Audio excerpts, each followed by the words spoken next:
ಹೇಳಿ madam. Sir ಈಗ ಬೇರೆ ಡಿಸ್ಟಿಕ್ ಯಾವಾಗ ಕಾಲ್ಫರ್ಮ್ ಆಗ್ಬೋದು? ಕೋಲಾರ ಡಿಸ್ಟಿಕ್ ಆತರ, ಚಿಕ್ಕಬಳ್ಳಾಪುರ. ಮೇಡಮ್, ಕೋಲಾರ ಚಿಕ್ಕಬಳ್ಳಾಪುರ ಇದು ಲಾಸ್ಟ್ ಇಯರ್ ಆಗಿರೋದ್ರಿಂದ ಇದು ಡಿಲೇ ಹಾ ಆಗುತ್ತೆ. ಕೋಲಾರದು ಸ್ವಲ್ಪ ಡಿಲೇ ಆಗುತ್ತೆ. ಇನ್ನು ಹಾ ನೆಕ್ಸ್ಟ್ ನಿಮಗೆ ಮೋಸ್ಟ್ಲಿ ಸೆಂಟ್ರಲ್ KMF, ಇಲ್ಲ ಅಂತ ಹೇಳಿದ್ರೆ ಸೆಂಟ್ರಲ್ KMF ಮೈಸೂರು, ಹಾ ಮತ್ತೆ ಹಾಸನನು ತುಂಬಾ ದಿವಸ ಆಯ್ತು. ಹಾಸನ, ಆ, ಮತ್ತೆ ಮಂಡ್ಯ ಮೊನ್ನೆನೇ ಆಗಿತ್ತು. ಸೊ ತುಮೂಲು, ಇಲ್ಲಿಂದ ರಿಕ್ರೂಟ್ಮೆಂಟ್ ನೆಕ್ಸ್ಟ್ ಆಗೋ ಚಾನ್ಸಸ್ ಇದೆ ಅವು ನೋಡಿ. ಮತ್ತೆ ಇನ್ನೊಂದಂತ ಹೇಳಿದ್ರೆ ನಿಮಗೆ, ನಾನು ಕೋಲಾರದವರು, ನಾವು ಹಾಸನದವರು, ನಾವು ಶಿವಮೊಗ್ಗದವರು, ನಾವು ಇದೇ ಡಿಸ್ಟಿಕ್ ಅಲ್ಲಿ ಇದೇ ಕೋಆಪರೇಟಿವ್ ಪ್ರಿಪೇರ್ ಆಗ್ತೀವಿ ಅನ್ನೋದು ಮೈಂಡ್ ಇಂದ ತೆಗೀರಿ.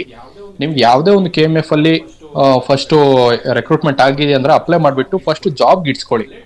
ಲೇಟ್ ಹಾ ಬೇಕಾಗಿದ್ರೆ ನೀವು ಟ್ರಾನ್ಸ್ಫರ್, ಡೆಪ್ಯುಟೇಷನ್ ಏನೋ ಒಂದು ನಿಮ್ಮ ಕೋಲಾರ ಅಂತಾನೆ ಅಲ್ಲ ಸರ್, ಯಾವ್ದಾದ್ರು ಕಾಲ್ಫರ್ಮ್ ಆಗಿ ಬರೀತೀವಿ.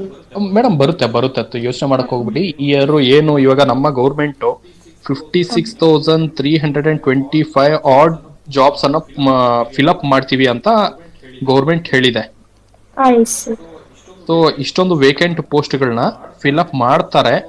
So it's already third year ನಡೀತಿರೋದ್ರಿಂದ ಗೌರ್ಮೆಂಟ್ದು ಇನ್ನ 2 ಇಯರ್ಸ್ ಇವ್ರದ್ದು ಏನು ಡ್ಯೂರೇಷನ್ ಉಳಿದಿದೆ. ಇದರಲ್ಲಿ ಸುಮಾರು ವೇಕೆನ್ಸೀಸ್ ಬರ್ತವೆ, ಸುಮಾರು ರಿಕ್ರೂಟ್ಮೆಂಟ್ಸ್ ಮಾಡ್ತಾರೆ. ಸೊ ನಿಮ್ಗೆಲ್ರಿಗೂ ಯಾರು ಶಿವಮೊಗ್ಗ ಪ್ರಿಪೇರ್ ಆಗ್ತಿದ್ದೀರಾ, ಇಲ್ಲ ಬೇರೆ KMF ಪ್ರಿಪೇರ್ ಆಗ್ತಿದ್ದೀರಾ, ದಯವಿಟ್ಟು ಇವಾಗ ನಿಮ್ಮ ಪ್ರಿಪರೇಷನ್ ಸ್ಟ್ರಾಂಗ್ ಮಾಡ್ಕೊಳ್ಳಿ. ವಿತಿನ್ 6 months to 1 year ಸುಮಾರು ವೇಕೆನ್ಸೀಸ್ ಬರುತ್ತೆ, ಸುಮಾರು ರಿಕ್ರೂಟ್ಮೆಂಟ್ಸ್ ಬರುತ್ತೆ. So this is A golden opportunity. ಯಾರು ಇವಾಗ ಪ್ರಿಪರೇಷನ್ ಸ್ಟಾರ್ಟ್ ಮಾಡ್ತಿದ್ದೀರಾ ಅವ್ರಿಗೆಲ್ರಿಗೂ ಒಂದು ಗೋಲ್ಡನ್ ಆಪರ್ಚುನಿಟಿ. ಯಾರು ಮೊದಲಿಂದ ಮಾಡ್ತಿದ್ದೀರಾ ಅವ್ರಿಗೆ ಸುಮಾರು ಒಂದು 2-3 years ಒಂಥರ ಟೈಮ್ ಲಾಸ್ ಅಂತಾನೆ ಹೇಳ್ಬೋದು. ಸೊ ಇವಾಗ ನಿಮ್ ಪ್ರಿಪರೇಷನ್ ಆಲ್ರೆಡಿ ಮಾಡ್ತಿದ್ರೆ ಅದನ್ನ ಚುರುಕುಗೊಳಿಸ್ಕೊಳ್ಳಿ.